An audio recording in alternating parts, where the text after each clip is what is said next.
Welcome, everyone, to this edition of Talented Universe on the NDB Media Network.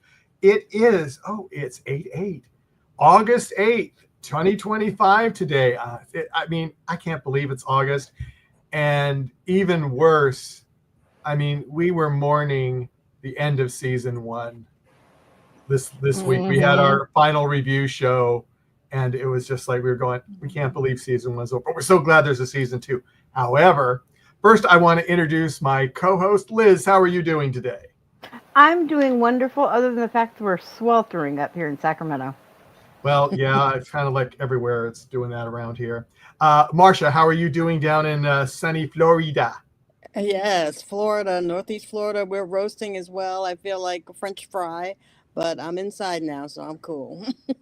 Well, I'm not too bad. Let's see if I convert it to Celsius.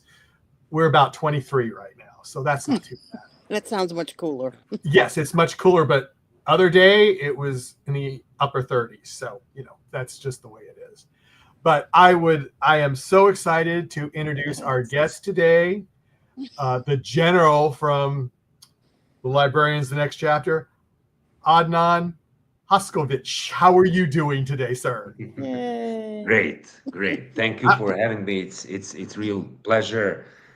I really appreciate that. And like you said, it's hot even here in Sarajevo, Europe, 37 Celsius degrees. So that's kind of what it was here the other day. Yeah. So yeah. I get it.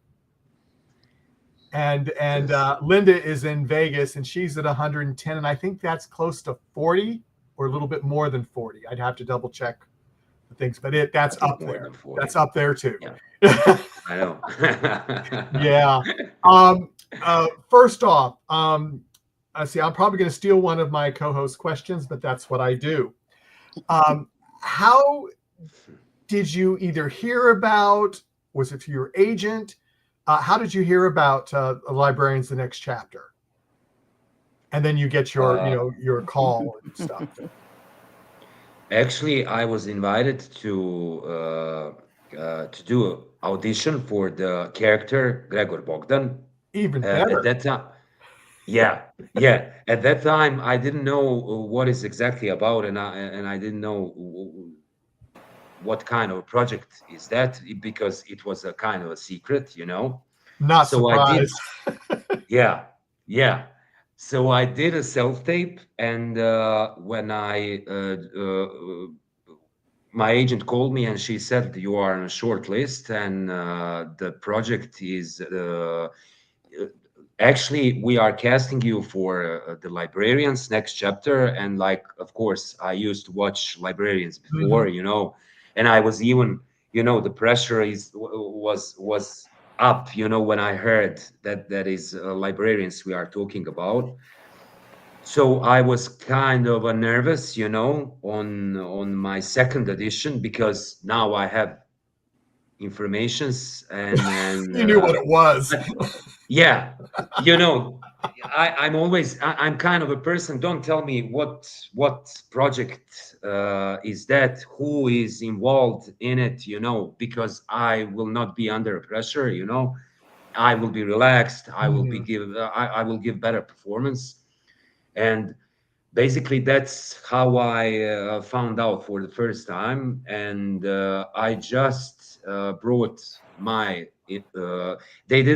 They didn't put any notice like Gregor supposed to be like this or supposed to be like that. Like just do it as you feel. So I did it, and that was it basically. I met later on I think second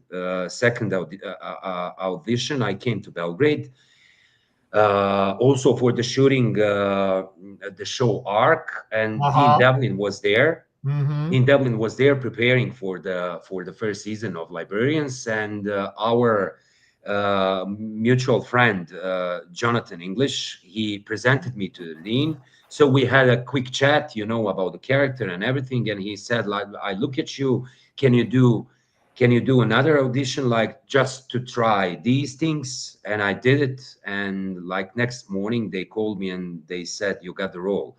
Like congratulations, general. Bogdan. Do you think it helped? And it was like you're. Yeah, do you think it helped where you that you just happened to meet Dean in person because you were on the set of the Ark and he was there for the Librarians? Do you think that helped you get the part? That Totally, because I'm the person. I always I used to have like 10 years ago like live auditions, self tapes. We did like like 7-8 years ago. They tried to be like more into self tapes. Live, Yeah. So when you meet somebody, you can feel his energy, he can feel your energy, you can speak about a character, not just like, you are one of 100 actors, and you are doing some performance like this, you are more personal. And first time I met Dean Devlin, of course, I knew everything about him, he's a big star, but he's such a great human being, like so humble, so, like a simple, which surprised me. And we had like a chat as friends, as we knew each other, for a long time. And that was, I think that was the breaking point, because he probably saw that I'm also that kind of a guy, and we can work together, and I'm guessing he's trying to put all the crew in all his shows. First of all, that they are good people, because you are spending a lot of time, on the sets, and you want to be with someone who is, great guy, to spend some quality time beside the acting, beside the business, you want to make a new friendship, so it was really blessing for me. And so that's how basically, and it was so quick, like I met him. Can you do like, can you send me like the other video? I sent the video, he sent to the studio that night. When I wake up in the morning, I was General Goran. Well, I bet you were really stoked when you found out, but did you realize, this is my last question, then I'm going to hand it off. Did you know that you were going to be the big bad villain of the season at that time, or you didn't find out until you got the script? I knew it, I could feel it that I will be bad, like, but not so bad, not bad. Not so bad. Like in 12 episodes, like episode 12 was, not shooting off nuclear brutal, missiles at everybody. No. Yeah. I couldn't even imagine that, because I thought probably I will be, like in that period, historically, like 19th century, I will be the part of that, like I will be there, and probably like Vikram will come to me or something. I could never realize that he will come to the future, into the now's world, and then like become a president. And it was like hell of a ride. Now I'm going to have to do this. I'm going to have to put a couple of questions. Linda, I'm going to hold off your question for a little while, but Sawan says, good evening, Adnan. Have to say, I love Gregor's laugh. Thank you so much. I appreciate that. And Leja Tabak says, Adnan is a great actor, but he is an even greater man. Greetings from Sarajevo. Do you know them, or? I know Layla. She's such a lovely lady. She's a costume designer. Oh, is she? Thank you, Layla. Yeah. Okay. Yeah, cool. really talented costume designer from Bosnia and Herzegovina, but working internationally, worldwide, and such a great soul. Thank you, Layla. That is cool. Liz, I'll go with you first. Okay. First, before doing anything, thank you so much for coming, but I've got to tell you something. You were literally driving me insane from the first episode of season 1 all the way through till the end, because I kept going, I know this face, but more than anything, I know this voice. And it was driving me crazy. It was keeping me up at night sometimes. And then we started to put together this program, and all of a sudden, out of the blue, it hit me. Oh my God. I already kind of knew you'd been on the arc, but it didn't phase me. And I run one of the largest arc fan sites, and we have a lot of the cast and crew, in the site as well. And when we had gone through with your character and the voice and nothing, but you weren't seeing anything but your voice and the blackmailing, I literally re-listened to those clips over 100 times. That's why it was driving me crazy. I know this voice. And then when that fell into place, what I was, and I already felt foolish, then I realized I had seen you in two other things with Legacy, which is why, you looked familiar to me. And then Snowpiercer, the movie, which you did a remarkable role in, by the way. And Thank you so much. I was like, I am the idiot on this one. But what I wanted to ask, and it kind of goes way back to your childhood. Um, I know that you started extremely young, wanting to go into both film and theater. And I know that when you were very young, about 7, I believe, this is right before the war Yes. started, you got a movie role, but that was never completed because of the war, correct? Yes, correct, correct, Okay. correct. Because it happens like at the beginning of 1992, war started in April. Movie supposed to shoot summertime, as I could remember, and of course that stopped my how can I say child movie career. But it's a destiny, and but you cannot break how can I say, I always say you cannot break the chain. Well, if it's something needs to happen, it will happen, at right time. So look at where we are now discussing about great show with you guys who are I'm really honored to be here with you, with such a fans of these shows, because everything what I'm doing because of you guys, and I'm flattered, really. We thank you so much for it, and you're the one giving us the treat for it. Uh, Absolutely. but I noticed, like I said, that you had started very young. What first made you think, okay, I want to do something like acting versus other things? Because I noticed later on, you have a huge array of other likes in your system. Like, I know you're a baritone singer and you're great with certain types of dancing. So Yeah, what yeah. made you, you know, want to do acting? What got uh you that bug?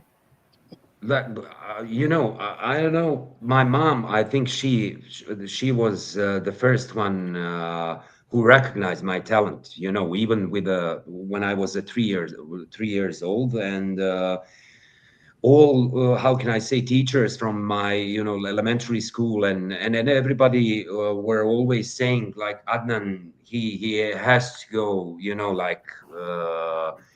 In that way he's like such a talented boy. I was always dancing, I was always singing, pretending that I'm somebody else, imitating famous people from national TV, like famous from Balkan, and also like worldwide.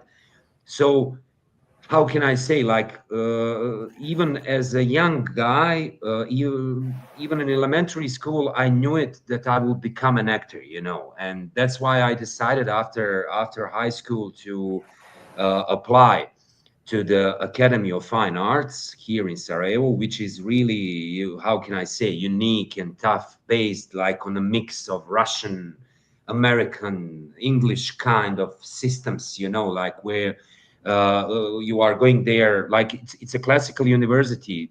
It's for 4 years, and you are studying psychology, movement, dancing, martial arts, like especially acting. Focus is on acting.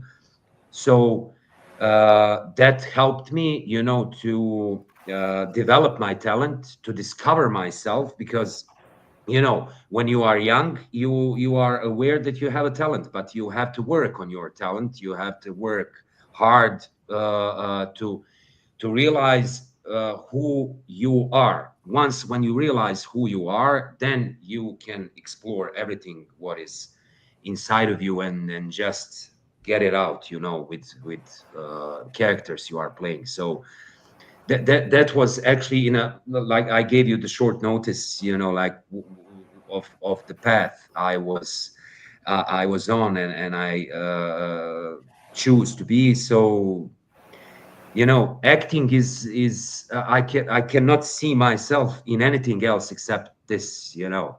And it's not just a business for me or profession, it's a passion. It's a passion because I love to be with people, I love to explore people, I love to hang out with people, because my opinion is, if you are an actor, you of course you have empathy for everybody, you know. In order to understand human nature, you have to explore, you have to be, you know, there, you have to live life, and that's what I love. That's, and I'm always trying to put that on the screen, hopefully successfully. Oh, I think you've been very successful with it. I have a lot more questions, but I'm going to toss it to Marcia because she hasn't had a chance yet. That's right. Of Thank course. you. And yes, thank you for being here. Uh, Thank you, in Marsh. It's in my pleasure. science fiction and fantasy, fans really love to embrace villains. Yeah, we yeah, we it's true. really appreciate. And what a treat you had to be able to really create Gregor. You were saying that you had Yeah. a lot of input. There were some of the things. What Yeah. were some of the things that you thought about when you were creating Gregor? First of all, I thought, you know, like I realized that this is the, I didn't want to make him like a stereotype, you know, like a villain. I tried to go opposite, and I was thinking about all those dictators, you know, like we are witnessing nowadays, like how they behave, what kind of, you know, like what is the rhetoric of those guys, you know, like they are believing in everything what they are saying, you know, and they Yes. are, they think that they are on the right path. They think that they are some kind of, like the prophets, God sent them to, you know, like change the world, you know. And Mhm. all of us see, all of us, we can see it's not true, but they are really believing it. So I thought, this guy Gregor, he's believe he believes that he's on the right path, that he is actually chosen one, you know, like, Yeah. and everything what he's doing, you know, like he's the best. He's the best dancer. He's the best, you know, like when he's a fighting with the swords, you know, like he's the Mhm. best guy, you know, such a confident, you know, and only ignorance gives you such a level of confidence, you know, because you are ignorant to acknowledge that there is, you know, more options, that there is different opinions, that is not everything about you. So I try to put, you know, sometimes in the show you don't have so much scenes to brought Mhm. so many layers, you know, but I Yeah. tried, you know, if I always say, if actors have that inside and thinking about it, you know, like it will be on the screen, you know, in some detail we will see that, you know, if you live and if you think like that. So basically my base for researching was like all those dictators we are seeing now, you know, like what they are doing, you know, you see they are smiling, they are sometimes charming, you know, they are, Yes. you know, like when they are with a lady, they are like try to be the best, you know, like gentlemen's, you know, like they are they know how to dance, they know, of course behind the curtains we see Mhm. that they are totally not respectful to anybody. So I try to develop him like that was my, how can I say, base start. Mhm. Mhm. And you mentioned the sword play, which was so much fun. That had to be fun to Yeah, shoot. yeah, yeah. Were you familiar with sword play before? I was familiar before, but with a different type of sword fighting, not like this. Like, how can I explain? That skill that they are using on Olympic Games. Maybe you saw Oh those yes. kind of, you know, and but in this show that was totally opposite, different kind of sword, like a big sword, and you need a lot of strength to do it. But we had, like a great stunt team with Slaviša on the head, great guy, who was really patient with us, with me and Callum, and we practiced our choreography. We knew it. We will shoot that, in a month, but we practiced it like every day. Even if we are shooting something else, we are like, hey, Callum, what do you think? Can we, just try our? So we wanted to be really, how can I say, devoted to that, and that's why we shoot it, easily, because at the end it was natural for us, because we practiced a lot and we had great guidance, like I said, with Slaviša and his stunt team. So it was beautiful. Wow, the swords themselves, were they real swords? I imagine they weren't sharp, but were they heavy? And in some parts, how can I say, when you are filming the movie, some parts, of course, are fake, and we did it with the fake swords, some fast movements. But when we are in a big shot, or we need to see, we cannot fake it, that is not the right sword, then we are using the right ones, and they are really heavy. But also it helps you, because when you take that heavy sword, it makes you powerful, like you have a feeling that you have real weapon in your hand. So it helps the character also, I think. So it was, how can I say, hell of a ride with that fighting scenes. Really, it was. Even today, I didn't put on the Instagram, but not even Callum. He didn't put it. But we have our choreography filmed while we practicing it. So probably I will release those footages now when everything is finished, how we practice the thing, and we were great. Not no, you he's were not here, but and it's a good thing you like we that surprised sword. ourselves. It's a good thing you like that sword, because now you and the sword are kind of one. So that's the irony. Well, we did let him out temporarily for this. Right. But who knows? I think Gregor can find a way, to come back. Think so. That's what I'm thinking. Yeah, I think that would be so cool. We were talking about that on Wednesday. Yeah. Welcome back to you.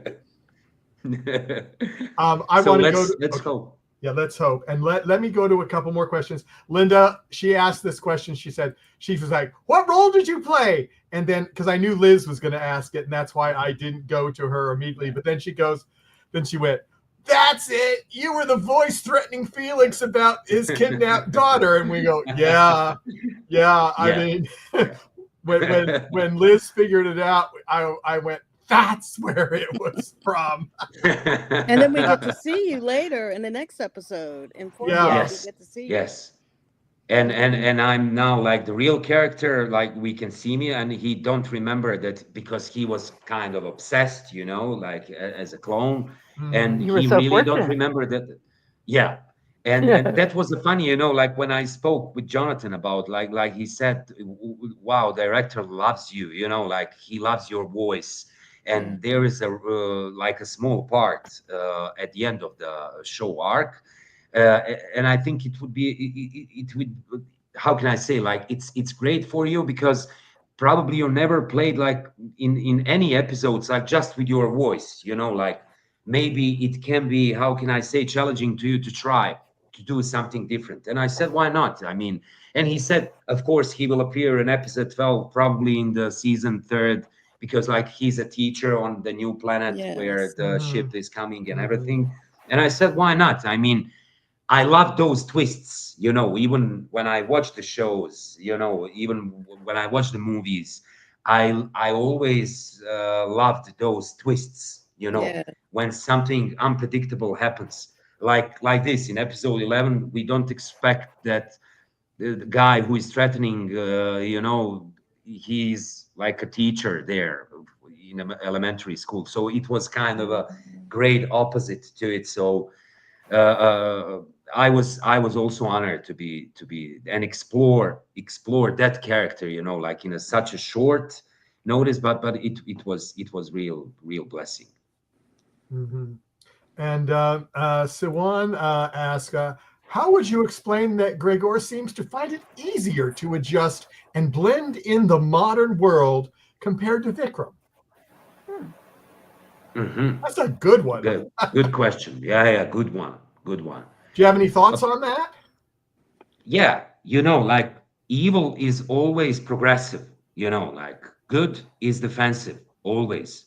So every evil guy, like generally evil, is kind of a few steps, you know, like in front, because you know they are thinking about the things which normal people were never thought about it, you know. So I suppose in episode 11, when he saw for the first time television, you know, and when he saw what is going on there, and they are speaking about some weapon, you know, like for massive, you know, like destruction and everything. He is a clever guy, you know. He's a like evil genius. So he immediately, you know, like understood a bigger picture and you know, like adapt in episode 12, like, and become a president of the country. And like he I think that the key is evil is always more progress, because I think in the world we are living now, it's more, how can I say, the world is not bad, you know, but a good is defensive and passive, and we cannot see it. But I think generally, like, good is everywhere. But you know, when you put when you give somebody opportunity, you know, when and the media and everything, yeah, you know, like, and they can how can I say, convinced us that the world we are living is how can I say, depressive, that we have to be afraid all the time of something, you know, that is it from another people, from another country, from another nation, from you know. And good people don't have opportunity to explore themselves and to say that is not true, you know. And so evil is progressive. Sometimes I'm also, you know, like, I'm thinking, why all the good people in the world, why they don't unite, you know, and change this world on a better, you know, like, and to say stop this, you know, like, the world is not like you are presenting to us. The world, we have to respect each other, we have to love each other. Why shouldn't we live all in peace, you know? And why shouldn't I, when I see Michael, you know, like, think about Michael is my brother, you know, like, let's all my mind and thoughts, like, I want him all the best, you know, like, if we wake up every morning and say for our neighbor, like, I want my neighbor the best, I think the world would be, you know. But we are passive to do that, you know, because we don't believe that we can actually change the things like that. And that's why evil is so, because evil, they are believing that they are on a mission, you know, and they are progressive, and what we see, we only see that, you know. So that's why Gregor is adapting to the world, because, you know, like, he's an evil guy, and he's a few steps in front of everybody, you know. Maybe I confused you with a, you know, I tried to put. That's No, it was a perfect. It was a perfect answer, actually. It's yeah. Thank you so much. And Linda says, and also Vikram was a bit was a bit naive to the modern things of now. It was still a bit of a shock. It was taking so much time for him to adjust. I have some thoughts on that, but I mean, you know, I think he was obsessed with the past because of Anya, and I don't think he really, you know, got through things, you know, until he kind of realized, I think I'm stuck here now, and and he's not pragmatic, you know, like, Gregor is a pragmatic guy, you know, like, he's taking an action immediately. He don't have emotions like Vikram, you know. Vikram says to him, like, Gregor, if you just find out what love is, it, like, you can be also, like, you can change. You don't realize the perception of love, and that's why Gregor, I think he's ahead of him in that modern world, because he don't have any, empathy. He's like a crushing through dead bodies, like, so. Oh yeah, and he had a tremendous. mission back then, and he's continuing it. Totally. I mean, totally. And he's devoted to that, and only to that. That's why he's like a quicker. Yeah, and I mean, your performance. I mean, because I think I had started chatting with you before it had even. I mean, before, when I found out you were in it, I messaged you, I think, but I didn't know what you played. Yes. I didn't know what you played, but I said, I'm so excited. We're planning on doing stuff about the Librarians, and I hope you'll be on with us when it comes out. And you said, yes, you would. And then I got back to you, and then we've been talking all through the season. And the more I saw what you did, I said, oh, he's going to want to be after the season finale here. I mean, it was like, I said, I understand why he's not getting back to me now, because I mean, he wants to be on at the end, and I see why, because your whole arc is fabulous. I mean, it is just fabulous. It's just, I can't imagine the fun you had playing that character through all that, from being in the 19th century and then playing in the 21st century. I mean, it's just amazing. It's just amazing. It is amazing. It is amazing. And, like, Belgrade is a beautiful city, and we explored what happened back then, like during the Ottoman Empire, because they ruled there. And like, my character is based kind of that period, even the costumes, of course, Ivana, but I also have to say, for the Ivana did an amazing job as a costume designer, especially for those, like, when you have something from 19th century and like put also your unique, how can I say, take on it, or how we would say. And she was amazing, and of course, when you wear your costume, immediately it helps you, like, and your character. So I was in the room before the shooting, and I saw all the like drawings she did for army of the Gregor and and I was really impressed how she did it. So of course we researched that period. We researched what happened like during the Ottoman period. Could we like take something from there and use that in the show? So it was real fun, because we also like exploring the history and historical events, which is also like blessing when you are an actor, like to find out the new stuff. And then it was so fun and beautiful. And also working with Dean directed first episode. And I didn't mention this, like my self-tape for the role of for the Gregor on how can I say, it's totally different from the episode 1. So when I came to the set, Dean Devlin said to me, like, Adnan, let's try something different. I know you were great. I know you were great on a self-tape. I love it, but let's try to be like more ironical. Let's make a fun guy, like he doesn't see, problem in like I'm a brutal, or I will conquer all the world and kill everybody. Like he don't see nothing in it. It's fun for him, like, and he's like we said, for those dictators. And I said, Dean, that's it. Let's try that. It's better for me. So it was real fun, and I love working with him because he reminds me on you mentioned the movie Snowpiercer, like Dean Devlin and Bo Hong I can compare them, like they are like a big kids, and working with them is such a pleasure, because they are with you into the character, like even when he explained to you about a character, he's trying like to act, like to be inside with you. So and I love those directors, especially a lot of directors are not, how can I say, they don't know how to work with actors, they are like just on the distance, like do your job, I will do my job. But with Dean Devlin, that was amazing. right there.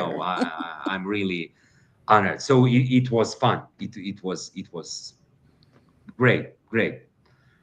Yeah, I mean, as I said, I was so happy when, even before you said that you'd like to be on the show, and that after seeing you, what your character was, I just went, oh my, this is not what I expected this guy was going to play. And I was just so excited. I said, yeah, he's going to be on, yay!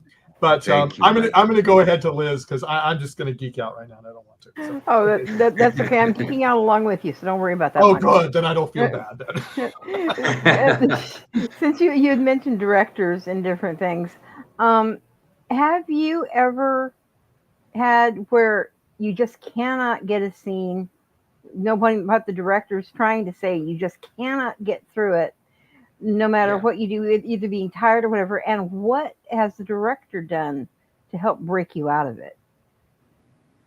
Oh, I have a beautiful story about it. It happens to me on the movie Twice Born.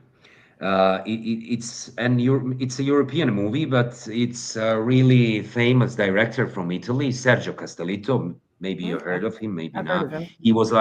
He's also a famous director and actor in Italy. He played in Narnia and now in Pope. If you watch the Pope, so he together with his wife, based on his book, wrote a movie, beautiful story, like a beautiful love war story, called Twice Born.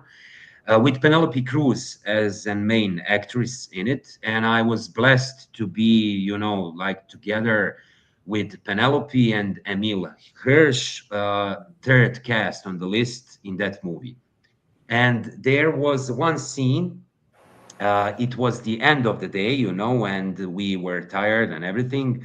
And me and Penelope, we are in the vehicle, I'm driving, and the scene's supposed to be like, enemy army, like they are stopping us in the mountain, and they are like 10 of them with you cannot recognize them with the masks and everything, and they are checking our papers. It's like a difficult situation for our characters. We should be afraid and stressful. We don't know, maybe they can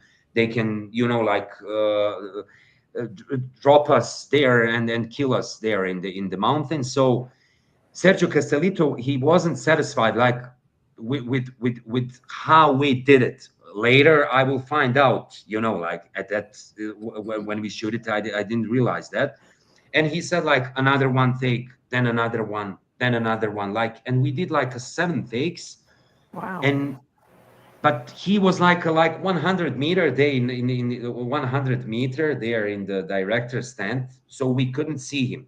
And maybe on the shot, I cannot remember, 8 or 9, one of the guys, which not happened before, opened the door of the vehicle and take me, for my shirt and kick me to the head. And he had some box of the cigarettes, and how can I say, take those cigarettes and brought them to the Penelope, and we were really, how can I say, afraid, because we didn't know what is going on. This guy, he's a stunt guy. He didn't supposed to do that, because we didn't agree on that. We didn't practice like that. And he's with the mask, And when the scene finished, me and Penelope were confused, what is going on? And then that guy, taking off the mask, he's in the uniform, and it's Sergio Castellitto, And he said, to us, guys, I didn't know how to help you anymore, because you were totally wasted.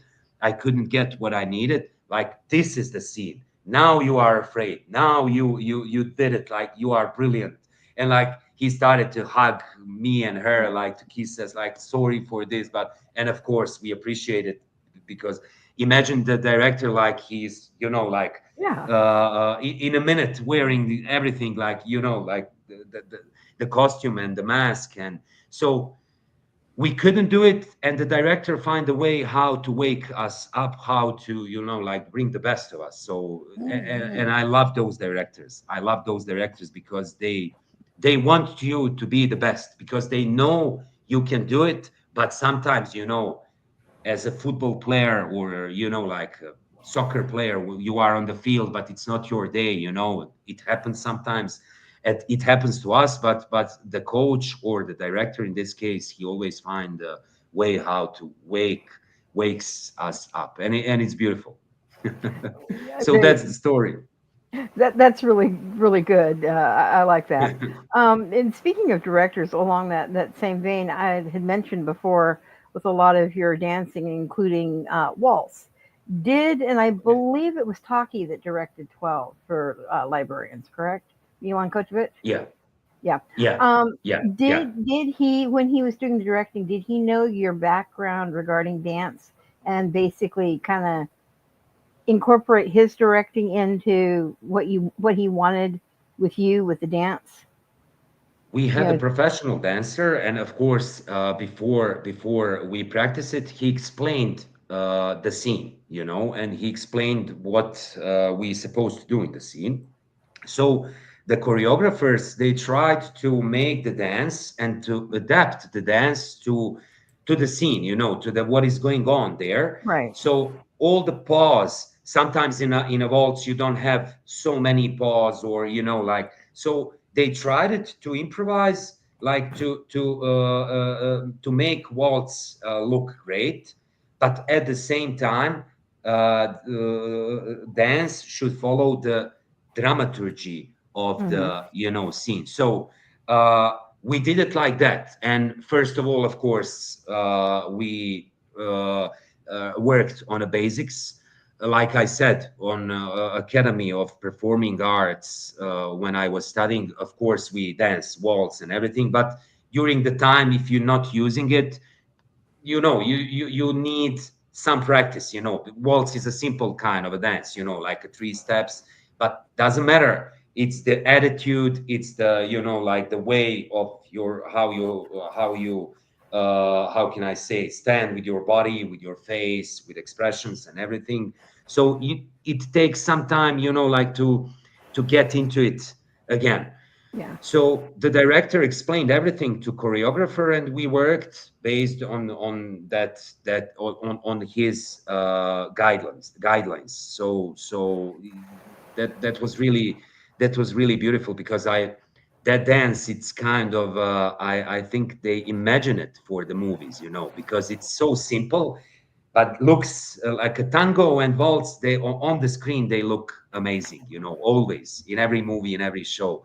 So and I mean, Liv and I, we were so natural in it, you know, and at the end those choreographers said, like, guys, like you can do it, you know, like always, you know, like now you are like you look like a real professional waltz dancers. And we said, because we practice it, like with Callum, me and Liv, we practiced it like whenever we got a chance, like, Liv, can we try the dance? And she, Adnan, can we try the dance again? And I said, why not?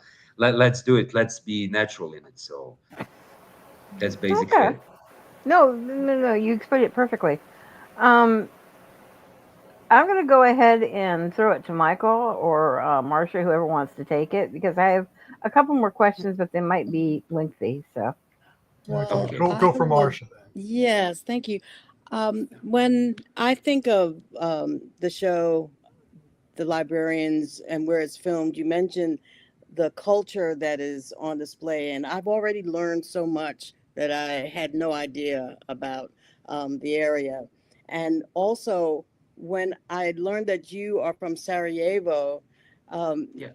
that brought some memories back to me, not that I've been there, but of the Olympics, where you were actually born that year. Yeah. Yeah, exactly. So you have no memory of the actual Olympics. However, I wondered, um, the area has been under so many challenges. What um, are children taught about the Olympics, or what kind of is the feeling of such an important event to the world and remembering Sarajevo? Yeah. You know, everybody, even today, we are, like proud on the Olympic Games, and we are hoping that sometimes in the future we will have that opportunity again. Now we are not the big country as we used to be, like that in that period. The country was Yugoslavia, with how can I say, six republic in it, including the Bosnia and Herzegovina. Like we had that kind of a communism socialist regime with Tito. So in those regimes, nobody asks questions. Like Olympic organization of Olympic Games was such a challenging time, because I know this because later on I spoke with the people who organize it, with the people who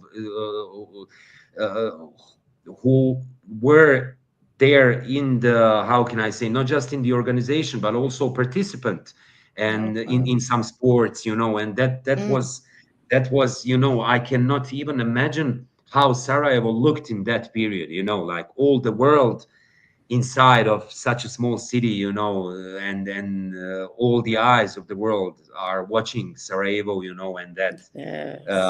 the Olympic fire and everything. And we are, of course, keeping memories on it. Every year we have some guests which were participant of the Olympic Games. We have a museum of the Olympic Games. We have great events.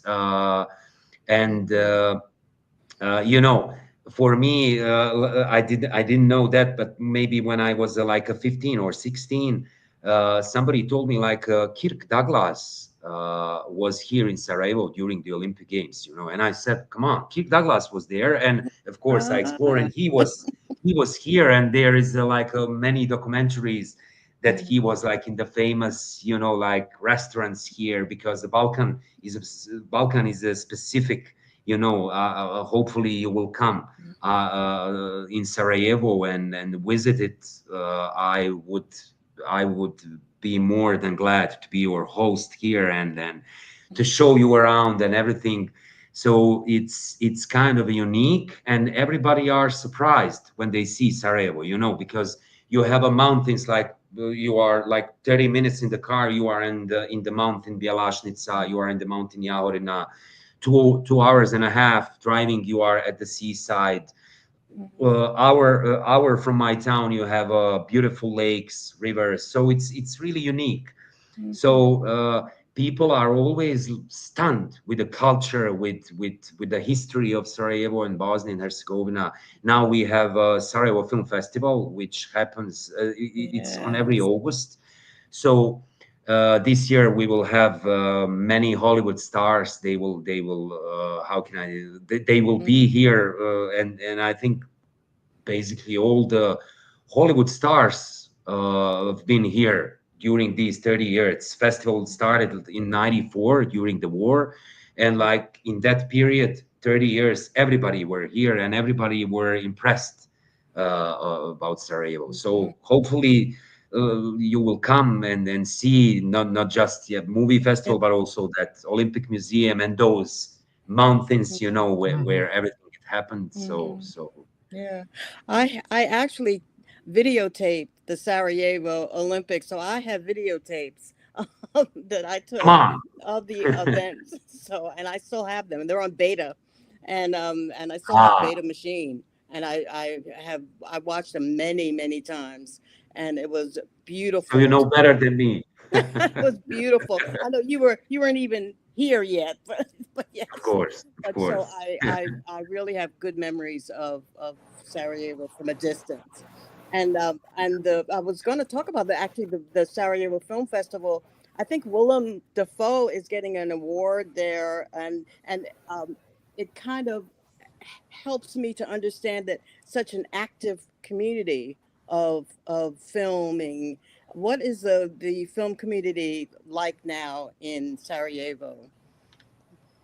Because we are a small country. We are not doing like many productions, but maybe like a few movies a year, one or two shows a year, like mostly based, how can I say, for the Balkan market, but sometimes also for the European market.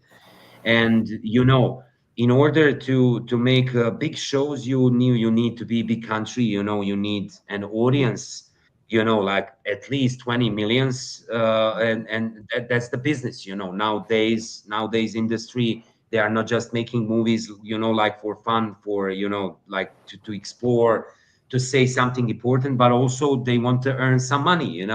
And in Bosnia, which like 3 millions of people, it's not, how can I say, profitable to make a movie and earn money from the movie. So we are basically working some artistic movies, which is also great because you don't have opportunity to do that.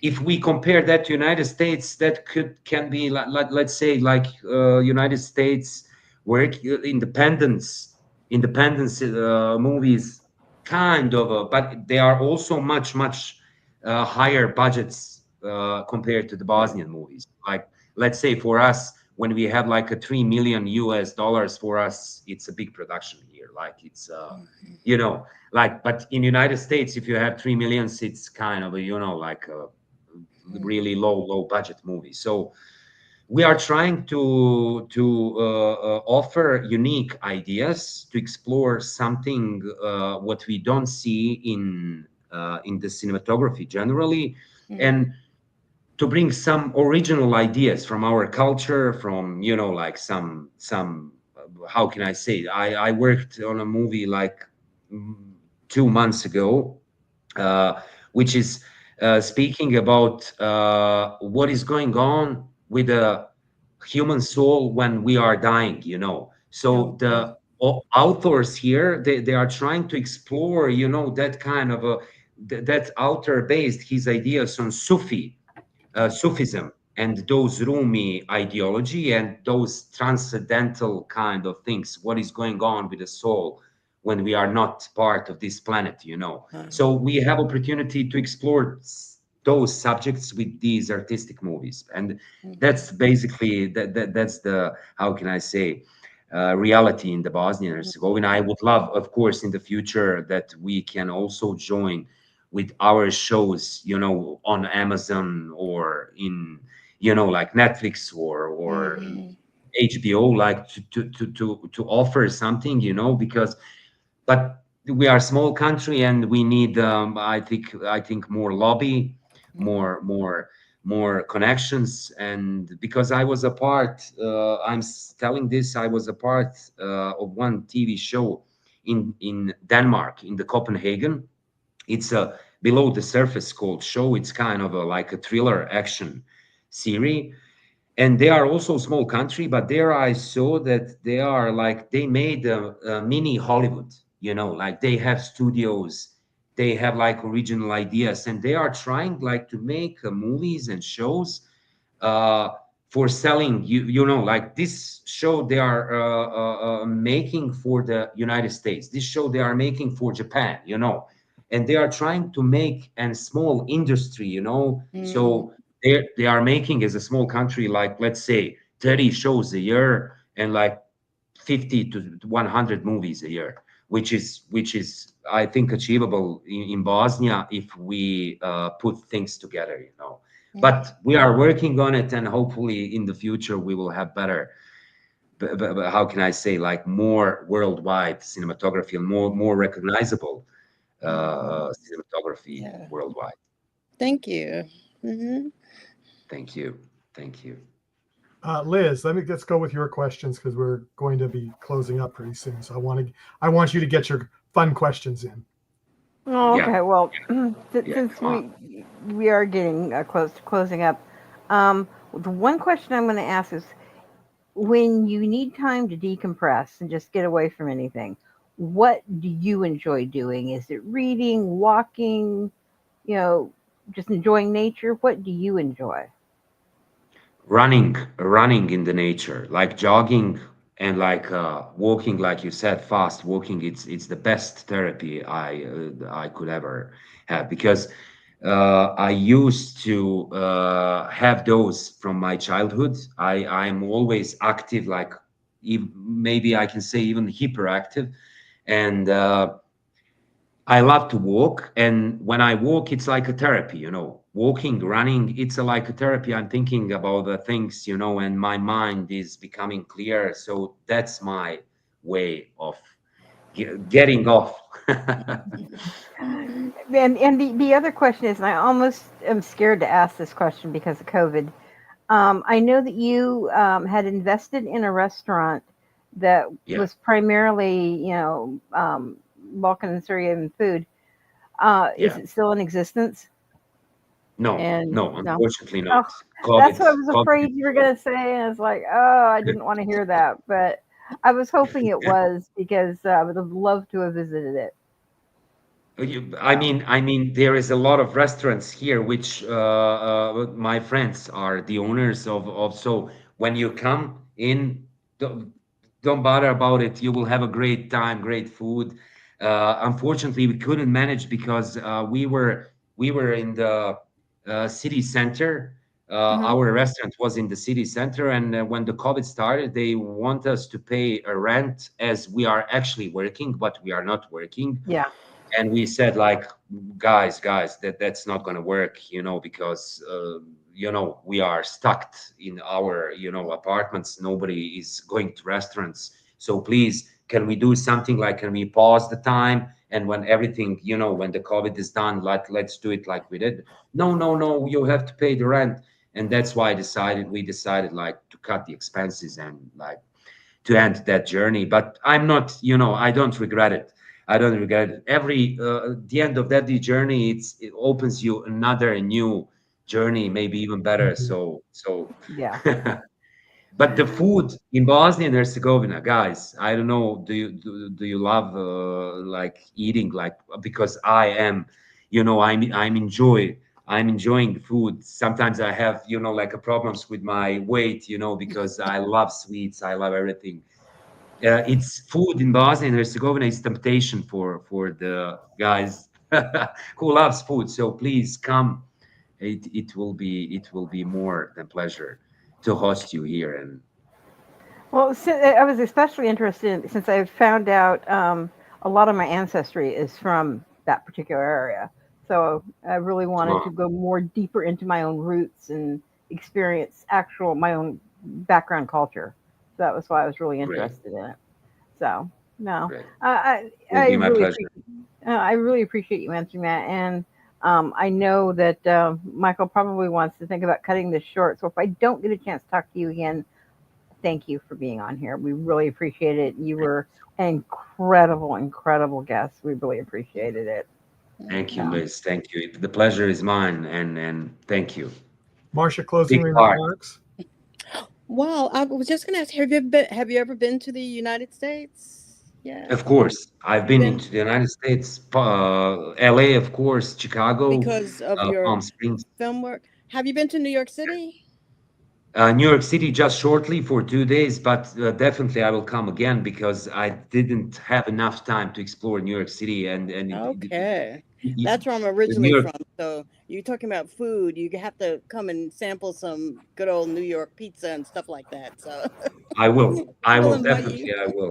And again, I'd like to echo Liz. You've been a joy, and thank you for bringing some good memories back from Sarajevo and helping us to understand what a great actor you are, because you're nothing like your evil villain characters.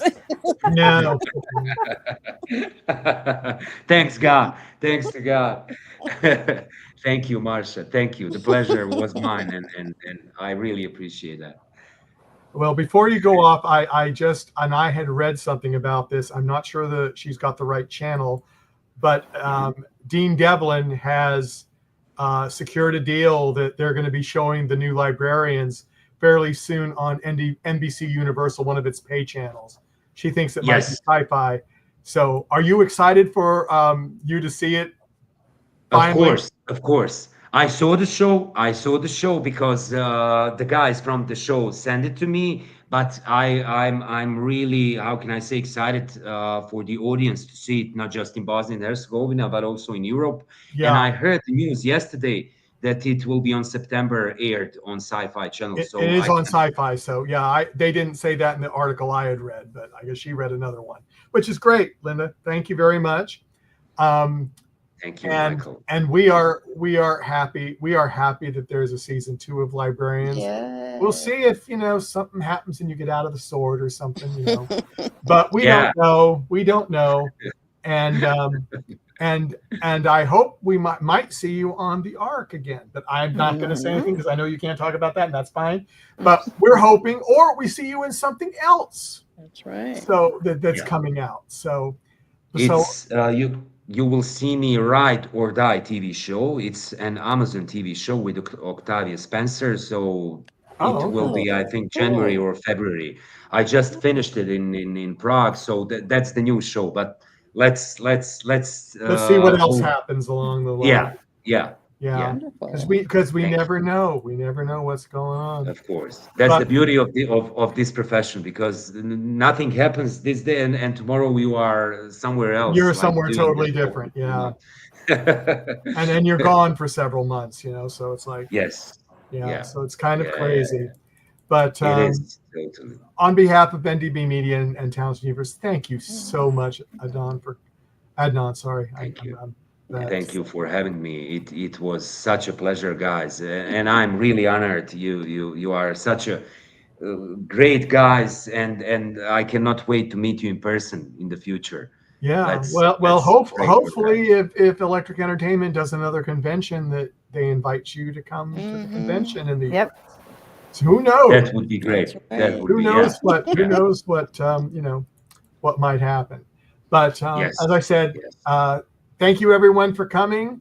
Yes. We've got, amazing guests coming. We've got amazing guests coming. We've got Hannah Devlin coming on Tuesday. She was in episode 11.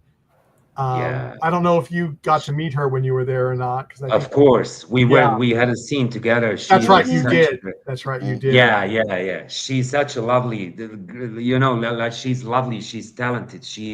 I love her. I love everything about her. And I'm so Tuesday I will watch the show.